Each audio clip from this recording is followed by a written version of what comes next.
Fortis Mohali में। मैंने DM neurology अपना एम्स न्यू दिल्ली से किया है। आज हम बात करेंगे न्यूरोमॉड्यूलेशन की। न्यूरोमॉड्यूलेशन के अंदर बेसिकली दो टेक्निक्स आती हैं, डीप ब्रेन स्टिमुलेशन और vagal nerve stimulation. Deep brain stimulation mainly Parkinson नाम की बीमारी के लिए यूज़ होता है, पर शरीर में जितनी भी कंपन वाली बीमारी हैं उन सब में डीबीएस मददगार होता है। डीप ब्रेन स्टिमुलेशन सभी पार्किंसन के लिए काम नहीं करता है। पार्किंसन कई प्रकार के होते हैं, सिर्फ अच्छे पार्किंसन में काम करता है। और अगर पेशेंट का चुनाव अथवा चयन सही तरीके से हुआ है कि पेशेंट को अच्छा पार्किंसन ही था, तो डीबीएस से पेशेंट को फ़र्क पड़ने के चांसेस 90% से ज़्यादा होते हैं। मेन पॉइंट है कि अच्छा पार्किंसन होना चाहिए। सेकेंडली, डीबीएस सब कुछ ठीक नहीं करता है। डीबीएस मोटर मैनिफेस्टेशंस ठीक करता है, पेशेंट का चलना फिरना ये सब बेटर हो जाता है। इसमें हम छाती में एक बैटरी डालते हैं छोटी सी, और पेशेंट के दिमाग में 2 तारे डालते हैं। इस प्रक्रिया के दौरान पेशेंट को बेहोश नहीं किया जाता है, सिर्फ बैटरी डालने के लिए एंड में आधा घंटा जनरल एनेस्थीसिया देते हैं। उससे पहले जैसे डेंटिस्ट आपके दांत को छेद करने के लिए लोकल एनेस्थीसिया देता है, खोपड़ी में लोकल एनेस्थीसिया दे के वहाँ से 2 तारे डालते हैं। पेशेंट उस वक्त जाग रहा होता है, हमसे बात कर रहा होता है, हम पेशेंट से लिखवा रहे होते हैं, हमारा हाथ दबाता है, पकड़ता है, बहुत सी प्रक्रियाएं की जाती हैं।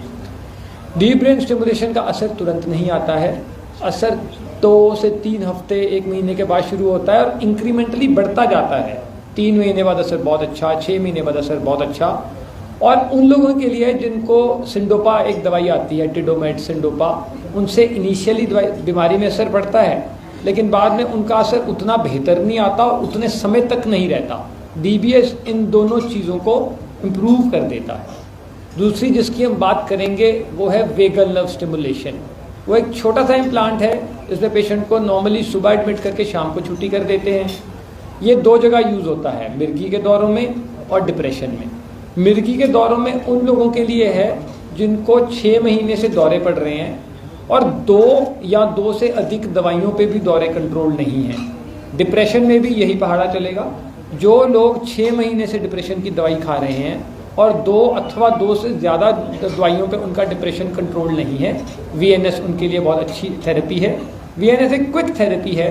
लेफ्ट साइड ऑफ चेस्ट में एक छोटा सा 1 रुपये के सिक्के जितना इम्प्लांट डलता है, ऊपर उसके पतली सी तार थोड़े सेंटीमीटर ऊपर करके उसको एक नस होती है वेगस, उसके लपेट दिया जाता है। उसमें सिर्फ 1 सेंटीमीटर के 2 कट लगते हैं और जैसा कि मैंने आपको बताया उसके बाद में हम प्रोग्रामिंग करते हैं, और जो पेशेंट दवाई को नहीं रिस्पॉन्ड कर रहे होते, मिर्गी के और डिप्रेशन के, वो दोनों उसको रिस्पॉन्ड करते हैं। धन्यवाद। सर एक क्वेश्चन रहेगा, सर ये जो पूरा प्रोसीजर है इनकी क्या लिमिटेशंस वगैरह क्या रहती है, पेशेंट को क्या कर सकता है क्या नहीं कर सकता? डीबीएस की लिमिटेशन ये है कि डीबीएस में मेन लिमिटेशन तो कॉस्ट का आता है, क्योंकि जैसे मैंने आपको बताया है कि फॉर्म में तो सारे करा लेते हैं। सेकंड जो फंडा आता है कि डीबीएस सिर्फ अच्छे पार्किंसन में काम करेगा। पार्किंसन कई तरह का होता है, ये बहुत इंपॉर्टेंट होता है कि जो आपको बंदा डीबीएस के लिए गाइड कर रहा है वो इतना ट्रेंड हो कि वो अच्छे पार्किंसन और बुरे पार्किंसन को डिफरेंशिएट कर सके। वो सिर्फ क्लिनिकली नहीं होता है, उसमें हम एक स्पेशल एमआरआई कराते हैं जिसको मूवमेंट डिसऑर्डर प्रोटोकॉल एमआरआई करा बोला जाता है। कई बार कुछ स्पेशलाइज्ड पेट स्कैन आते हैं, ट्रूडैट पेट वगैरह, उनको भी कराया जाता है। ये डिसीजन बहुत इंपॉर्टेंट है कि इस पेशेंट को अच्छा पार्किंसन है कि बुरा पार्किंसन है। बुरे पार्किंसन में डीबीएस काम नहीं करेगा। This is extremely important.